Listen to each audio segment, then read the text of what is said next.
there's a quite interesting phenomenon when it comes to the discussion on women's rights in Germany. Women's rights were traditionally a topic of the left. Most of the organizations, most of the protagonists came from left liberal circles, and since there is a discussion on Islam and the role of Muslim women in their societies, in their groups, the situation has turned a bit. Now we have strong conservative voices talking about women's rights, especially among Muslims, and with an obvious aim to bring Muslims under a general suspicion of having problems with women's rights, not in a concrete case, but as a general idea on how Islam is like. So there is in the German debate a idealization of the German society, in that it is said that women's rights are completely realized in the German society, which is a bit odd if you look, for example, at the top of German companies and who is in charge of the leadership in the companies. Where the power is, you will mainly see still men. On the other side, you have a sometimes selective view on Muslim communities, where you see real cases of suppression of women, of violence against women, but these cases interpreted as a feature of Muslim culture and not as a problem of those who actually commit these. Náčela Kelek is a sociologist from Germany who became famous in the 2000s, in the early 2000s, as a journalist, as a book author, and she's one among those who made a career on writing on Islam, on problems of Islam, and by that also using a very determinist view of culture, of religion, saying that Islam is a problem for integrating in a democratic country, that Muslims have a cultural problem when they want to integrate in a pluralist society, because there is an inherent stream in Islam of conquering the world, of Islamicize the societies where Muslims live in. And she's selling this in a very talented way to many newspapers in Germany, and became quite famous through this. Well, Náčela Kelek has a function in this discourse. The main function she has is the role she plays as a crown witness. She comes from a Turkish family, so she can claim that she has seen Islam from inside. So she is claiming to be an expert on Islam because she comes from a Muslim family. This is a quite interesting perspective, because you would never say that anybody who grew up in a Catholic family is an expert on Catholicism. Maybe even on Catholicism in Mexico or Argentina, just because he grew up in a Catholic family, maybe in Bavaria. But this is the claim Náčela Kelek had raised successfully in the German media system. She was invited to many talk shows. She was invited to write articles. So what you can see is a quite different perception and quite different rules of judging who is an expert and who is not an expert when it comes to Islam. Different rules from who would you see as an expert on the German society, on Christianity, on things that happen in your own group. There is a different way of judging, obviously, in parts of the public, which sociologists tell us is quite normal. We look on groups which we consider to be foreign in a different way than we look on our own group. Thilo Sarrazin is a quite prominent figure in German politics. He was a finance senator in Berlin. Later on, he was in the Bundesbank in a responsible position.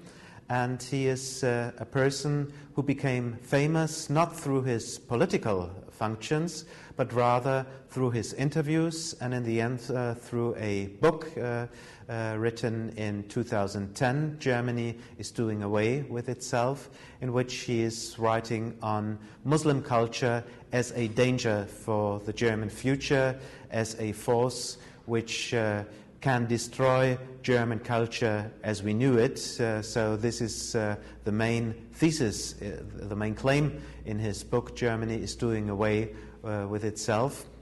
And he raised a big debate with that, and also in a way changed the debate, because this debate became a kind of wake-up call for more liberal-minded journalists, writers, voices to speak out, to take part in public discussion.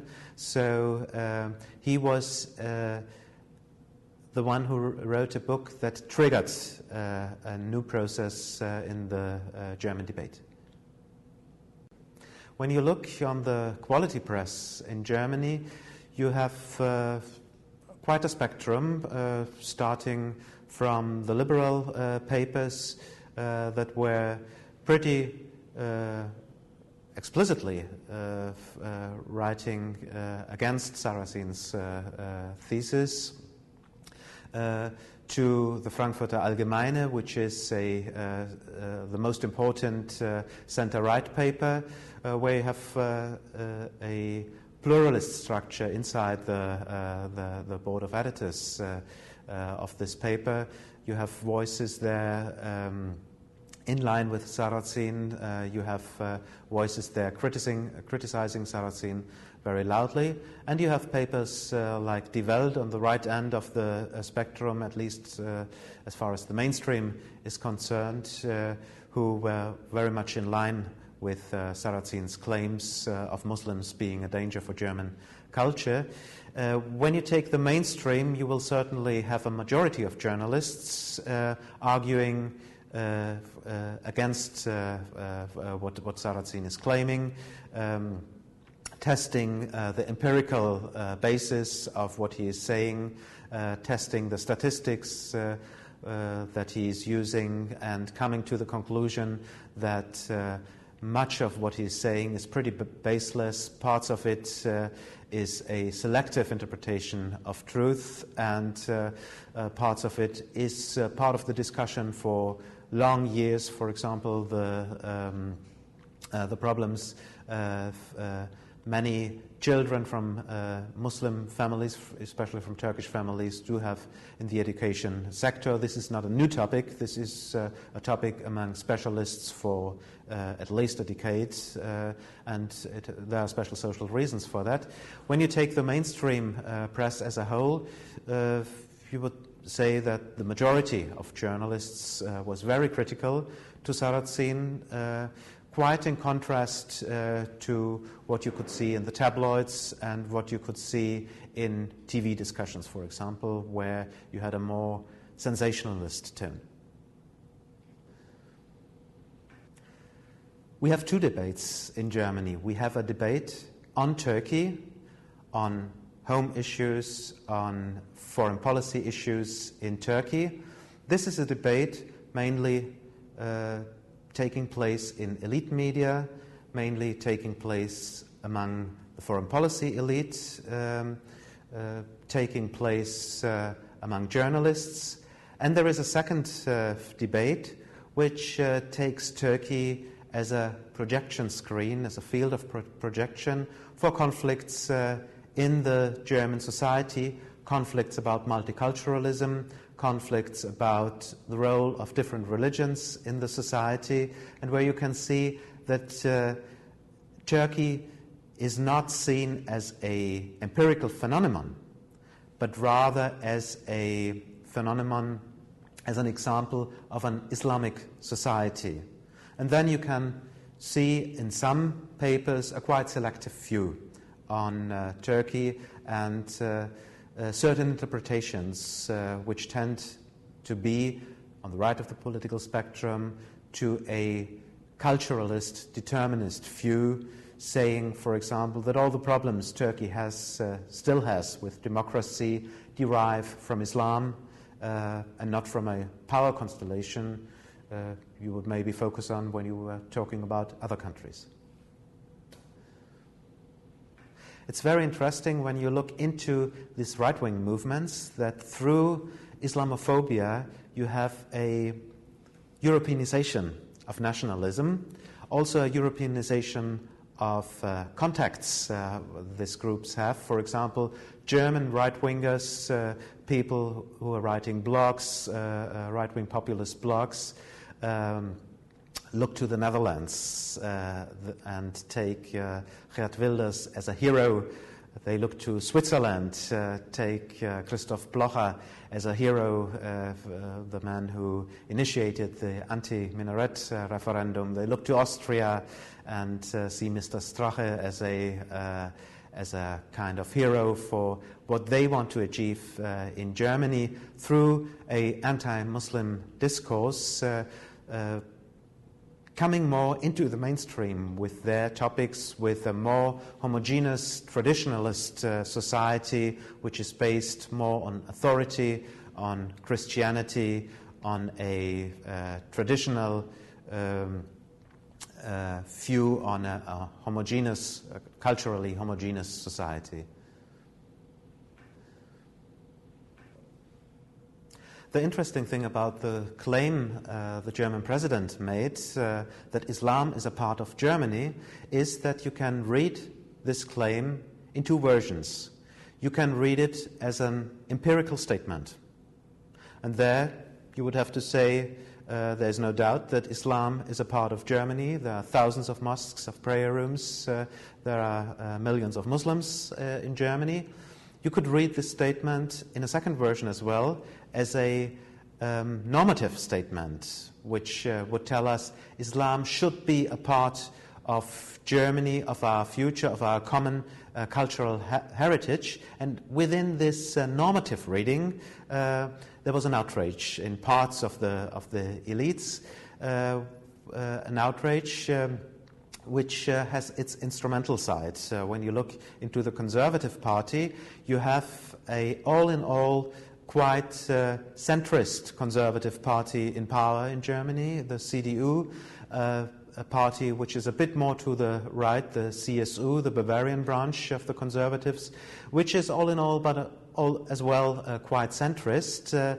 And because these parties are quite centrist, they have a need to keep their right wing, the right wing of the Conservatives, in line, especially when they look to the Netherlands, when they look to Austria, where you have populist movements, and out of a fear of these kinds of populist movements also becoming more strength in Germany, they gave out some signal. This would be my interpretation for Angela Merkel's sentence that multiculturalism has failed. This is not an empirical analysis of the social situation in Germany. This is a signal to the right wing of her party. Yes, I respect that you are part of my party, and I will be sensitive to your claims. This is the inner party message of this sentence. So what you see when you look on the reactions to this sentence of the president are inner party conflicts about what does conservatism mean in Germany in the future. I believe that Turkey will be an EU member in my lifetime. It will not happen in the next 10 years, but if I would have to guess, I would say yes.